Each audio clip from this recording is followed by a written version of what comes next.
Warlocks may have got the less powerful of updates for Solar 3.0's revamp, but boy does it now solidify the subclass as the go-to for aerial combat. And in this video, I'm going to show you a potent aerial build that focuses on ad clear, a combination of fragments and mods to get the best out of the Solar 3.0 subclass, the best weapon that synergizes with this build, and most important of all, infinite incineration melee. Before we jump in, do me a favour and leave a like on this video for that sneaky YouTube algorithm, as always. And if you make it to the end, drop a comment on what you think of the content. Without further ado, let's get started. We start things off with the class ability, Phoenix Dive.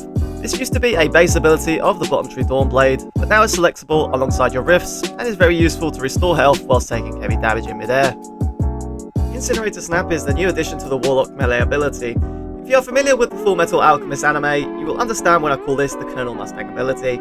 Snap your fingers to launch a short-range melee that fires bolts of scorching fire at targets.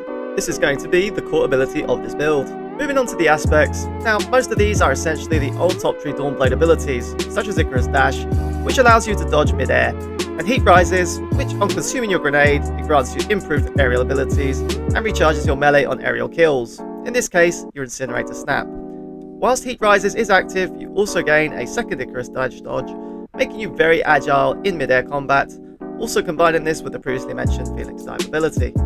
As of the time of making this video, Bungie recently announced even more changes to the aspects we are covering. Heat Rises, when consuming your grenade, you heal yourself and allies around you. An Icarus Dash, on killing multiple combatants in midair, you also heal yourself, which is just going to make this build even more viable. Pretty sure I told you guys in a previous video to keep an eye out for this exotic, and boy my money was on point. Skyburner's Oath is very good now. Not only does hip-firing Scorch targets, it has incredible in-air accuracy, and combined with some of the fragments we have at our disposal, this becomes a go-to choice for any aerial combat build. The Torch's fragment makes you radiant on powered melee hits, giving your Skyburner a 25% damage increase in PvE. Combining this with Searing, defeating Scorch targets grants melee energy. Your Scorch applied by Skyburners now will grant you melee energy, which also stacks with the Heat Rises aspect if getting kills in midair. This aspect also works with the Incinerator melee. In essence, you should get your melee back instantly. We can then achieve an ignition-friendly build with the following fragment, Ashes. This allows you to apply further stacks of Scorch, and also in essence, by shooting a few shots of Skyburner at a target, and then using the Incinerator ability, you should cause an ignition. So let's quickly recap. Getting kills in midair with Skyburner rapidly restores your melee ability, allowing you to spam melee abilities and cause ignitions with ease, whilst being radiant, making your Skyburner do more damage to targets, whilst Heat Rises is active, allowing you to be mobile in midair, with the added bonus of multi-kills restoring health. The final fragment was only recently unlocked, which is Empyrean. Solar weapon kills or abilities extend the duration of Radiant by 3 seconds. Ignition kills also extend the duration. This will allow us to stay radiant, which further feeds into the mods of this build. But first, checkpoint! Enjoying the video so far? Do me a favour and subscribe to the channel. We are so close to 500 subscribers, and it is the best way to support the channel. I specialise in build videos, and I also cover PvP from time to time. Titans, I do have something coming for you, so stay tuned.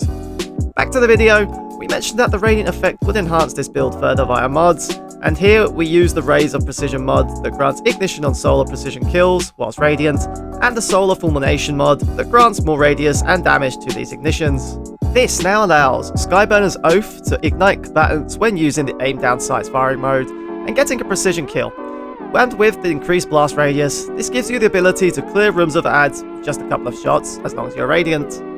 By now, you will be able to have practically infinite ways to incinerate targets, get your melee back, and essentially spam it, whilst getting radiant precision kills makes the room go boom. For the exotic, I could have gone with Claws of Hamkara, but I felt that survivability is more important, so I went with Karnstein's. Getting a melee kill not only cures you, it grants health regeneration for a short period of time. So, whilst getting those Incinerator melee kills, you'll have a way to restore your health. So not only are you a lethal air warrior, you're also keeping yourself alive.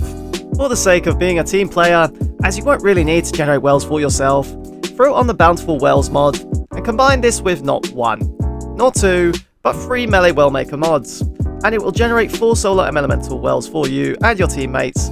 Destiny's harder content is all about being a team player after all.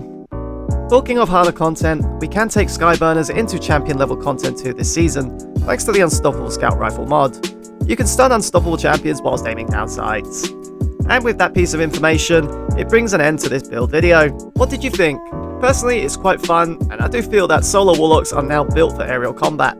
Let me know in the comments if you're enjoying the changes. Coming your way soon is a Titan build that focuses on ignition at close quarters, which is brutal in nature and probably the most fun I've had on the Solar 3.0 subclasses. Just a further note, don't be toxic towards the devs please. As an IT professional, I know the pressure they are under and it's demoralizing for them to see the hate on social media.